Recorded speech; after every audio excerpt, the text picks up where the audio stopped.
Good morning. Welcome back to Shadow Creek Ranch. It's August 3rd today. I haven't shot really any video in the last 6 weeks or so, other than a little bit of heather grinding, which I'll show you after.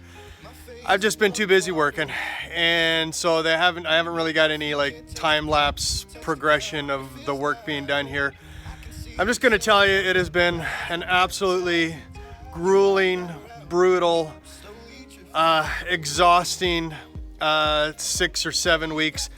The last video I showed you, I had several piles of lumber on the ground for the rafters and the joists and all that stuff. They're all gone, with the exception of 3 24-foot 2x12s, which I have to put up just down here this morning, and then the roof is framed.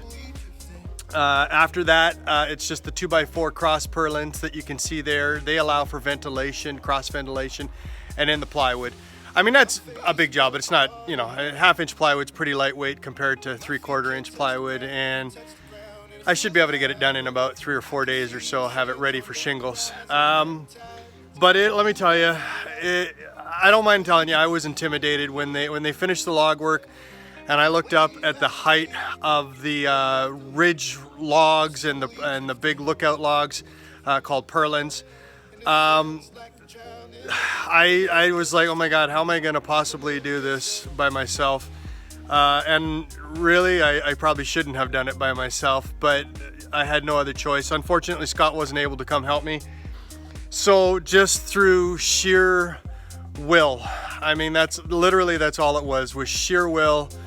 And support from Heather and Shyla, feeding me drinks and meals and things, and just you know, being there for me whenever I needed it. I managed to get it done, and I mean, you just can't really get the scale of it from I'm trying to give you a bird's eye view here.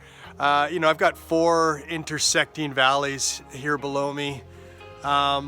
Pretty complicated, a lot of heavy lumber. I think the hardest part of the job though was just getting it up, you know. I mean, getting 24-foot 2x12s up on that angle and holding them in place while I got screws in.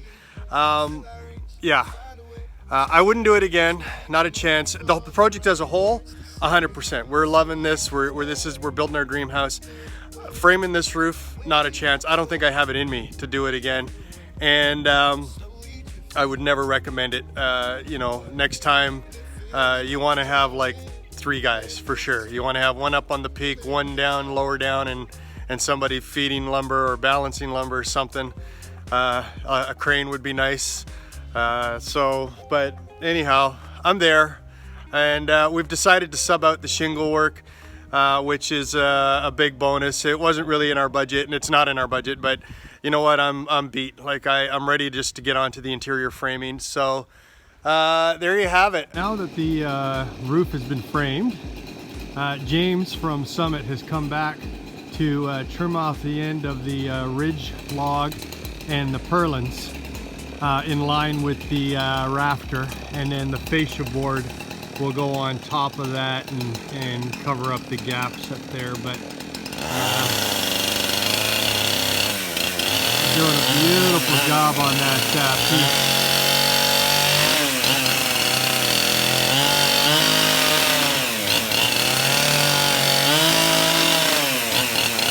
He's literally just feathering the chainsaw on that surface. Shaving it. Okay, so it's Sunday, August 30th, and man, oh man, it's been about 3 weeks since the last clip, when I thought it would take me 3 to 4 days to get the 2x4 cross purlins and plywood on. I was wrong. You know, this whole roof, I probably bit off more than I could chew, but had no choice but to chew. Honestly, I feel like I've gone like 15 rounds in a prize fight, you know, and at the beginning I was all spry and bouncing around, and by the end my eyes were all swollen shut and I was just blindly swinging. It's been brutal, you know, and it's not something you can really ask your buddies to come help out with. You know, hanging a few sheets of drywall is one thing. you know, climbing around on a 40-degree angle pitched roof, you know, 50 feet in the air, and installing a couple of thousand feet of 2x4s and more than 180 sheets of plywood. Yeah, I mean, it's a mammoth. It was a mammoth job. I didn't finish before the roofer started, but fortunately the roofing job is a huge job, like the shingling and everything. And so I was kind of one step ahead of them the whole way. I wrapped up the plywood here on this side of the front entry and the left side of the dormer. I wrapped that up last night, and he's on the opposite side here. Tomorrow he'll finish that and then get onto this side that I finished yesterday. You know, biggest project of my life, for sure. And you know, I can't reiterate enough, it's not a one-man job, only because I had no choice. Where we were in the boat, you know, it's, you know, in for what is it, in for a pound, in for a, I don't know, in for a penny, in for a pound, that's it. I had to go all the way on this. Anyhow, I'm gonna do a little scan around when I'm not getting myself in the shot, because I gotta watch where I'm stepping now. Claude the roofer is doing a fantastic job, really fantastic job, and I'll get some after pictures when all his planks are off and everything like that. But thank Christ the job is done. This is the section where Claude left off on Friday. He's gonna just wrap up shingling that side on tomorrow morning. That's the big peak over the front of the house. Then there's the valley that separates that and our bedroom dormer roof. All shingled already, valley's in, flashing on, skylight over the ensuite. This is the big back section of the house and the low pitch roof over the media area. Skylights, another valley below me. Low pitch roof down there over the porch, Shyla's dormer, and then all the way back around to the left side of the front of the house. And then down below that is the roof over the front entry. But yeah, and Claude, I would say, is about 80% done on shingling the roof. He's doing a fantastic job. We're really pleased with the work he's done here. Big job. This is Heather grinding the logs. And if you look at the upper two logs on this wall, and you can see how gray they are. They actually have a lot of water stains and just not ideal for staining. And so she's doing all the stuff that she can comfortably reach. It's a tremendous amount of work. It's very dusty. Your arm gets very sore and vibrates from the grinder. Yeah, it's a 4.5-inch electric grinder with a 40 grit sanding wheel on it. We go through quite a few of those wheels. It is dirty, dusty work, man. I mean, she is covered in dust. She's wearing a face mask and glasses to protect her eyes and gloves. She's already learned the hard way before she started wearing gloves how quickly the grinder can bite you. It kicked back and took a chunk out of her finger, but she's tough and she's plowing along. And she's already stained two walls, the far wall around the corner there and the far wall around the corner there. This is what eventually it turns into. She's put the stain on this side, and man, oh man, is that ever stunning. It like I said, it's kind of a honey brown lager color. Just brings the logs to life. The fascia boards, that's just the top piece. There's a second piece to go on below that, and that's all going to be a really dark charcoal gray black color. So it's going to be really stunning. Eventually, probably next year or the year after, depending on budget, we're going to close in the underside of the house here on these two sides with a cultured rock foundation look. So that's going to be really nice. So just before I take you inside to see a little bit of the work I've been doing in there, I thought I'd give you just a view of the front of the house. And man, now you can really see it starting to take shape with the roof on and the fascia boards going on. It's something else. We're really blown away. Of course, once those windows are in and the siding's on those upper sections and the logs are stained, tongue and groove soffits and pot lights. It is going to be absolutely spectacular.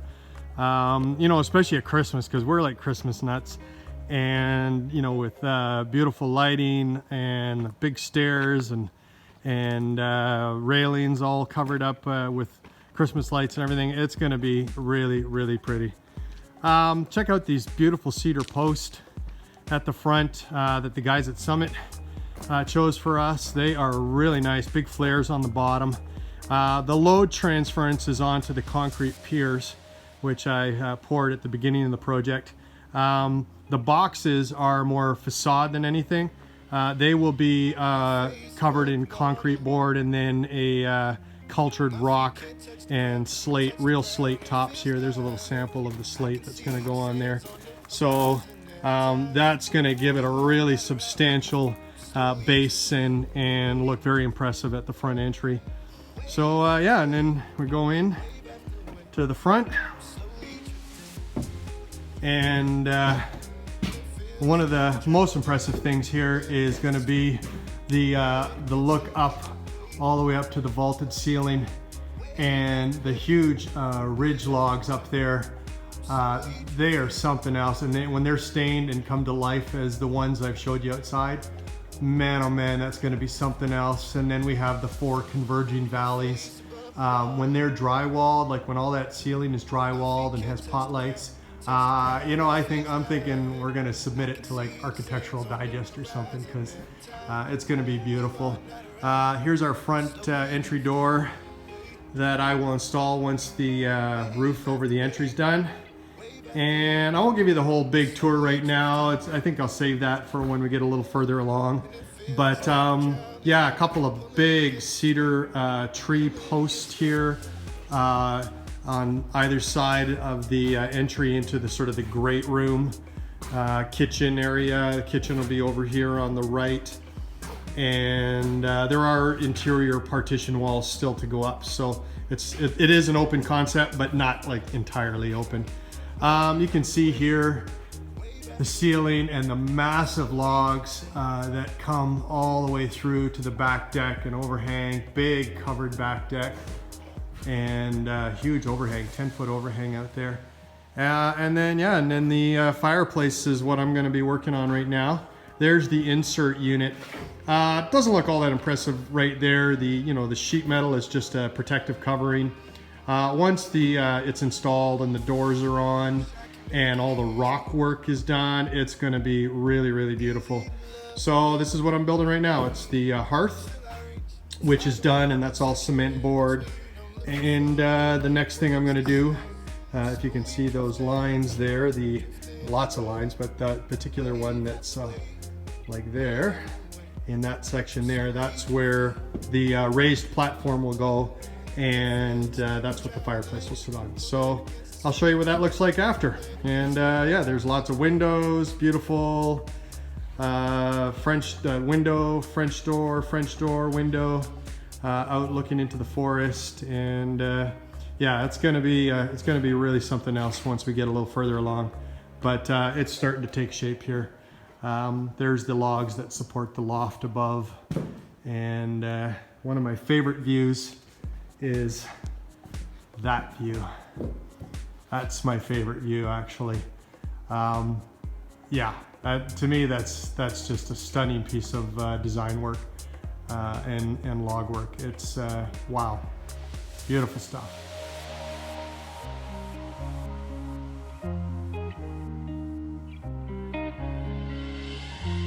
My face above the water, my feet can't touch the ground, and it feels like I can see the sands on the horizon every time you are not around. I'm slowly drifting.